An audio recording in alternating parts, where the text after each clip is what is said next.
Good afternoon. Thank you for watching our live update for Thursday, March 18th.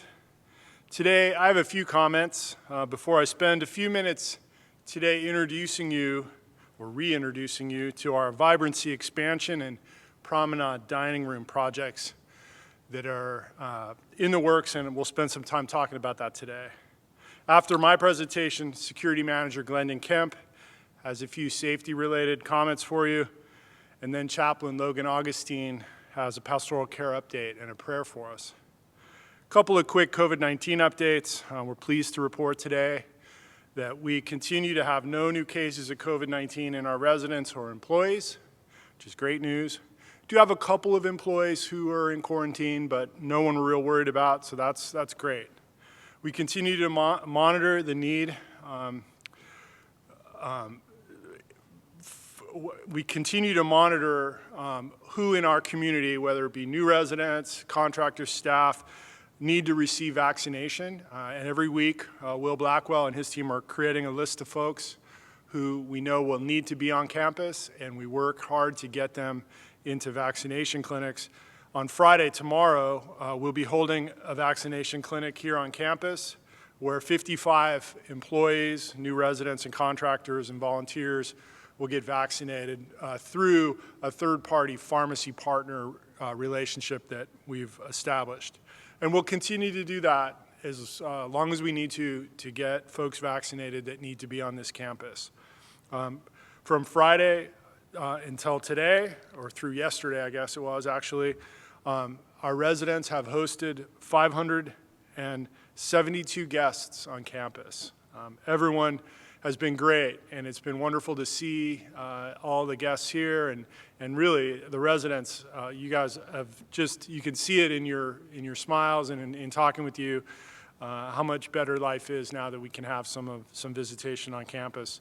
It's been great to see your loved ones here, and to begin seeing more residents out and about at the theater events, in the studio, doing art, and in the fitness center, and in the marketplace this week. It's really been fabulous, and thank you for your continued understanding as we work to reopen slowly, methodically, safely. It's really important. We want to continue on this trajectory of having no cases and continue to work out the kinks of reopening. So we appreciate that. We will continue our conversation about what our next steps will be with you in our updates next week and in the week following. So for now, please continue to follow all our guidance.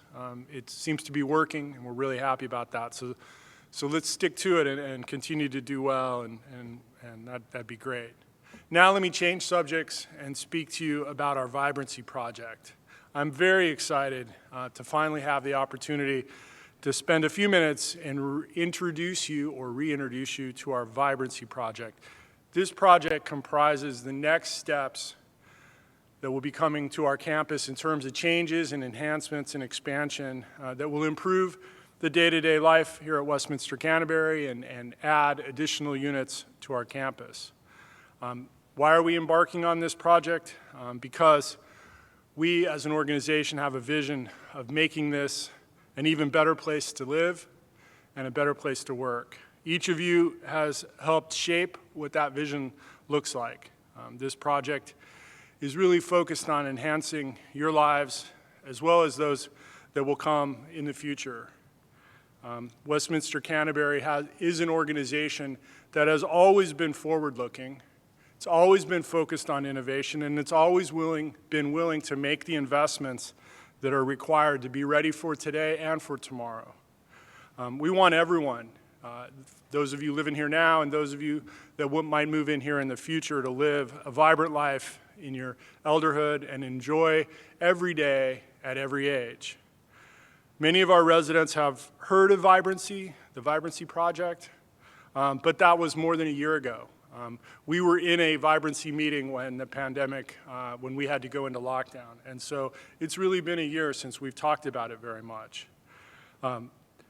The current design has changed from what we shared with you more than a year ago. And that's normal. When you go through a process, projects change because the budgets become more real and the challenges of what initially gets ideated need to be refined, and some of it just isn't workable. So where we're headed is slightly different, and some of it's significantly different than what we talked about, but we'll get to that.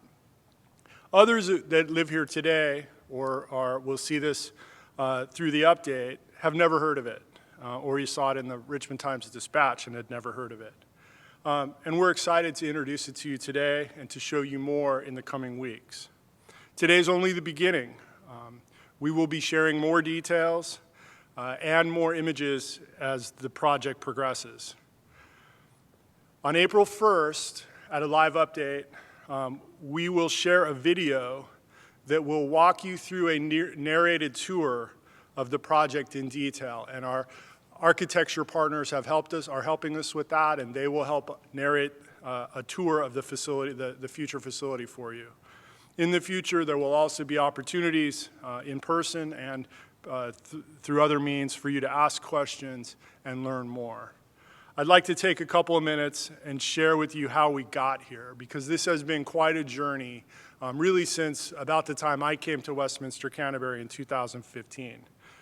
In 2016, Westminster Canterbury Richmond completed a strategic plan in coordination with our Board of Trustees and our Strategic Planning Committee. The Strategic Planning Committee, which was established in 2016, included our resident association leadership at the time, and residents were involved in that process, and residents continue to be involved in our strategic planning efforts and that committee, which meets 3 times a year. In 2017, we completed what we called a strategic growth plan, which ultimately laid out that our next steps as an organization needed to be, and it directed us to work to purchase the 10.6 acres from the owner of the Azalea Mall. In 2017, we also initiated the tower exterior and roof terrace projects, which were subsequently completed at the end of 2018. Also in 2018 is when we were able to successfully acquire the 10.6 acres at the back of the property abutting the fence line to Azalea. And that was really is a big part of Vibrancy, because it provided us the room to expand, and it solved a number of problems for us as an organization and as a community, allowing us to get that access and to have access from Dunbarton to from the back of the property off of Dunbarton Road is very helpful. In 2019, we got our team together, team of outside contractors, designers, architects, and project managers. We got all of those partners on board, and we began to design the project. During that same period in 2019, we also constructed the Spiritual Center. Then in 2020, last year, the Tower Green was completed and the Spiritual Center projects were finished. And both of those are beautiful additions to this campus, and we're really the first step of our master plan, of which the steps we're going to talk more about here in a minute are the continuation of that plan. Now in 2020, you'll all remember this, right? March 11th, we basically stopped, and we stopped all that planning. And it was several months during the pandemic that we really didn't do much planning around Vibrancy. But in the summer, as we were allowed to get back to work again, we completed the schematic design process. Schematic design is really conceptual. It's what size would the buildings be, where could they go on the campus, how would it connect, but no details really. It's more conceptual design. Then I guess it would have been late 2020, we began the design development phase, which is a long phase. It's 6 or 7 months, and that's where the spaces actually begin to get designed and how they will operate. And the staff teams from every area have been very involved in that. And those staff teams work closely in all the design, because they're the staff who interact with you, the residents, each and every day, and they hear from you what it is you want, how you want these spaces.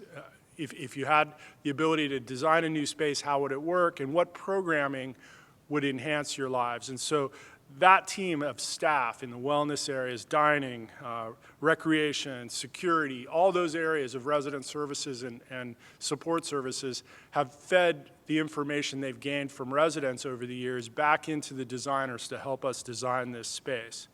And we really do believe what we're going to show you on April 1st when you see this video represents what we've heard residents want and are asking for. Today, I'm going to show you some of the basic components of Vibrancy, the Vibrancy project, and the changes that will be coming sooner and some that will come later. Again, on April 1, we will walk through a detailed look at what's to come with images and maps and a little more of an interior view of these things. But what I want to do is walk you through this from a site map standpoint. So this is an aerial site map view of our campus, and this site map shows all the pieces of the project. We'll begin to reimagine the tower entrance that leads into new dining spaces where the Promenade dining room currently is. This is the first element of this project. It's coming sooner than later, and that's where we start. On the left side, you'll see that there's a new Vital Living Center, and that will move ahead to the left of the ellipse, featuring space for active, engaged living, a new fitness and aquatic center, lots of room for exercise classes, classrooms for wellness education, also includes a new spa, a new salon, new barber shop. Above that space, above what we're calling the Vital Living Center, above that is the Vitality Apartments. There's 42 new apartments going in above that Vital Living Center. As you cross the top of the map, you see the current Parsons parking lot, right? That's the parking lot by the Child Development Center and the Parsons Health Center. We are going to be building a new parking deck over that parking lot. Now, those of you who've been here a while, you'll remember in prior plans we had a parking deck that was at the back of the ellipse. That turned out to really not be a viable option. It was expensive, it was complicated, and it was very disruptive to residents in the tower and in the garden apartments. And so we pulled back from that idea and said, where can we solve the campus's parking problems, the resident parking problems, with the least disruption to resident life? And really, it becomes that parking lot. So the new parking deck will be constructed over the Parsons lot, adding 400 new parking spaces in the deck, plus another 50 or so around the deck. And that's parking for employees, contractors, and visitors. And it really solves the campus's parking problems. We can get just about every employee and visitor into that space and off of all the other resident lots. It's a very good solution to a problem that's perplexed us for many years. At the top right of the map, you're going to see the 58 new village apartments. It's what's shown as 3 buildings. There is room for a 4th building, but we're not planning to build that in this first phase. But if the market's there in the future, we'll probably add a 4th building. Those 58 village apartments are next to the Cochrane Pond, and they sit on the land we purchased from the Azalea Mall owner. There'll also be a clubhouse that'll get constructed and available to everyone on campus. It is slated to have a commercial kitchen where we can cater functions and provide community activities and events there. And there's a new Dunbarton entrance off the back of the campus, which will allow staff and support traffic to enter from the back corner of the campus, taking substantial pressure off of the gatehouse and the traffic in the front of the campus. Details of all these spaces will be shared with you soon. You're going to see images on the first in a video presentation that's being put together. While the team has been doing a lot of design work, there's also a lot of planning underway to support this project, because this is a substantial change to the campus. And the project is, there's a lot of complexity to it, and it is going to have a significant impact on our community while it's underway.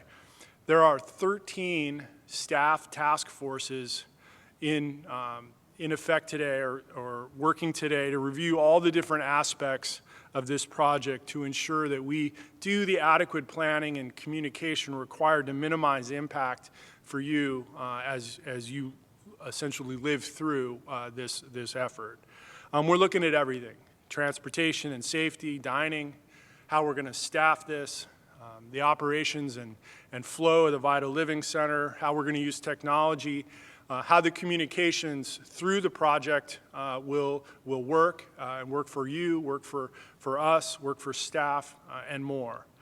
Your Residents Association and Resident Committee leadership will be working with these task forces as we continue through our planning here and as the project gets closer.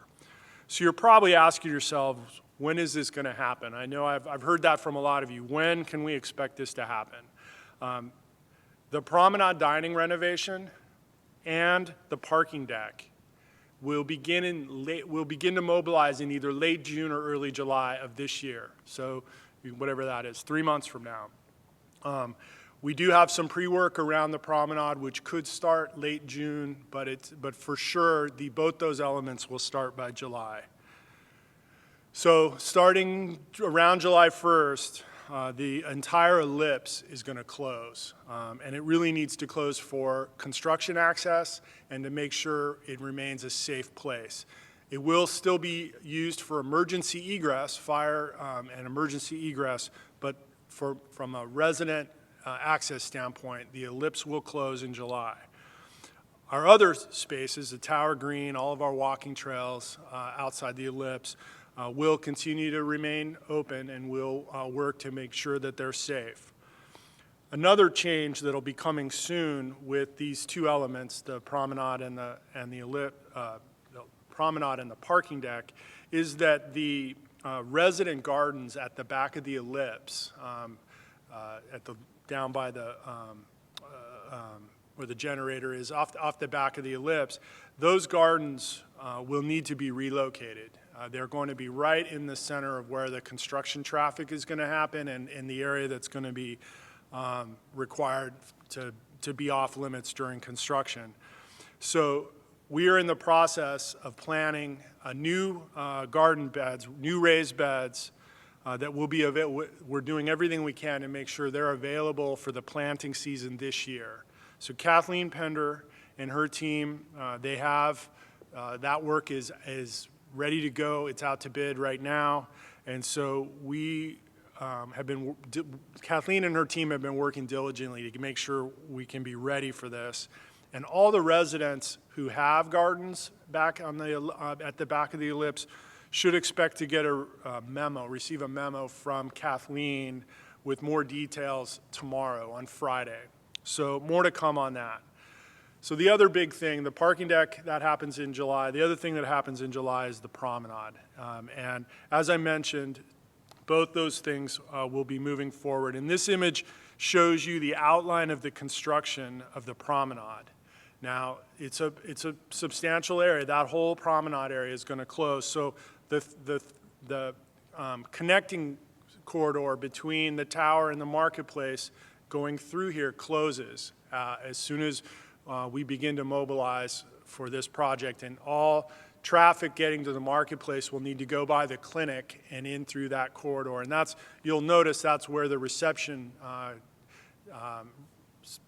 the host at the marketplace is set up there on that corridor between the clinic and the marketplace. So that's going to be the flow, and the promenade will remain closed until the end of construction, which is slated to be it's 10 months. The construction's scheduled to be 10 months. So it's late spring, early summer of 22 when this space will open.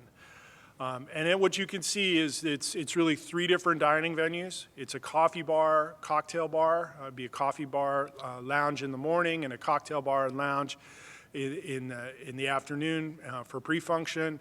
We have a small dining venue, and we have the promenade dining room, the main dining room, which is a seated service restaurant. The Virginia room moves forward for private dining.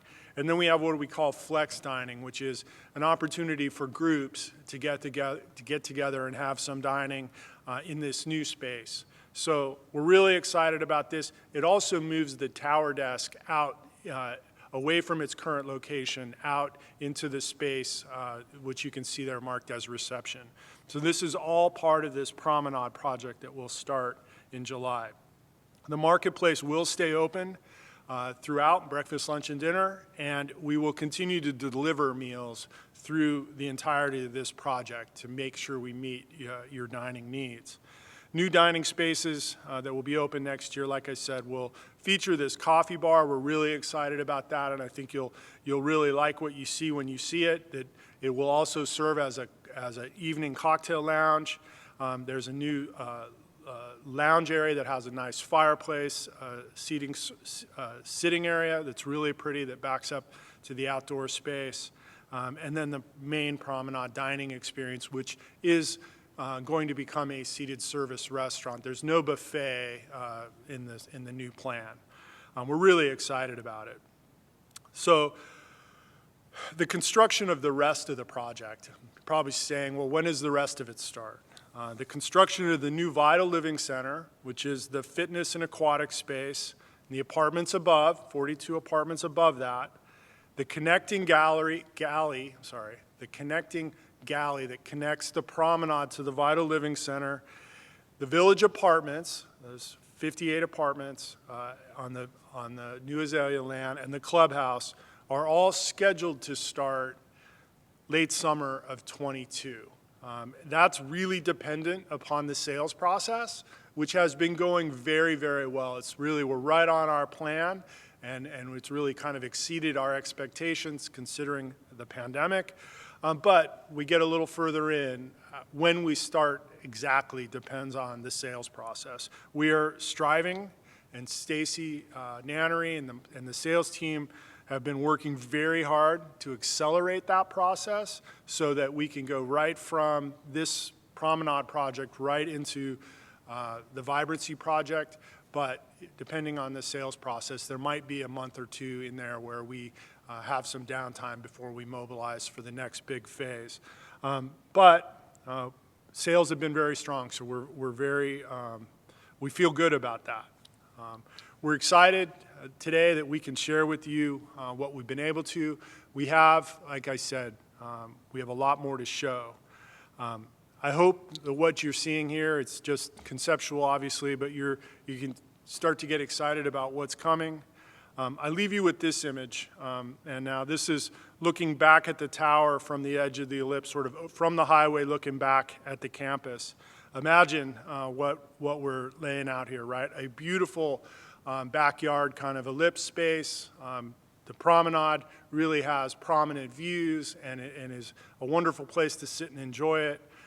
The square building is the aquatic center. Behind that is another space that's a fitness center, and you can see the tower, the new Vitality Apartments.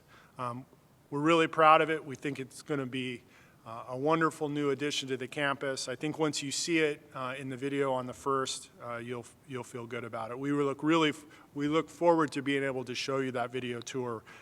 We've all had a chance to review it, and it's something we can get really excited about. Please plan to tune in on the first so you can see that. We'll make it available in lots of ways, but make sure you try to tune into the live briefing on the first. We'll be back each of the next Tuesdays and Thursdays with regular updates like we have been between now and then. And then after the April 1st, we will begin to transition to more Vibrancy information with each update. So we're going to really try to transition and balance our communications between the pandemic and COVID and all that and these projects that are coming in the next couple of months. So thank you for your time today. Thank you for your attention and interest in the Vibrancy project. I'll be back on Tuesday and talk to you again. Next up is Glendon Kemp with a safety and security update.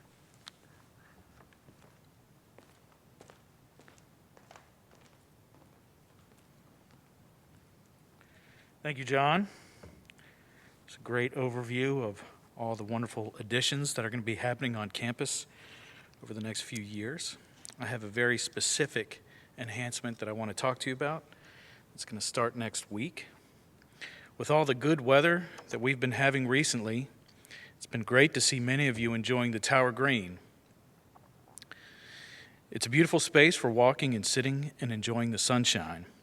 We've also heard your concerns about the safety of crossing from the tower entrance to the tower green, so we've been working on a solution. On Tuesday, March 23rd, we will be enhancing the safety of the crossing area between the tower island and the tower green. We are putting in crosswalk striping, 2 speed bumps, temporary crosswalk stop signs, and more signage to help slow the traffic in this area. This enhancement is a temporary solution until we implement a more permanent solution, which plans are being made for the fall.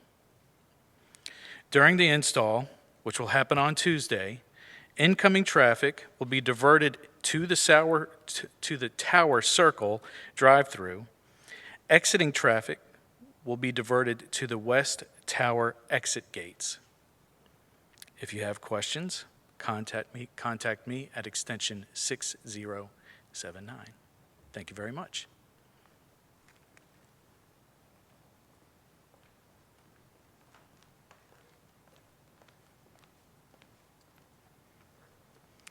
Good afternoon, I'm Logan Augustine. I have a couple announcements for you today on behalf of Pastoral Care.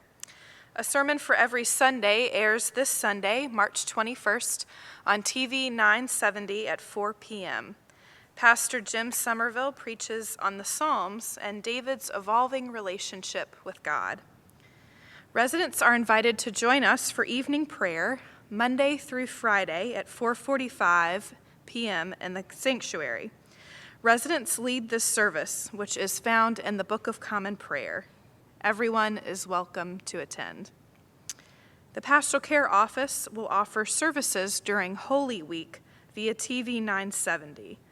Please check the listings and the tails for more information. There is a website called the Ignatian Solidarity Network, which offers a variety of resources on Ignatian spirituality. There's a blog of Lenten reflections, and I was immediately drawn to a reflection written in Lent of 2020, titled Hope and Community in the Time of the Coronavirus.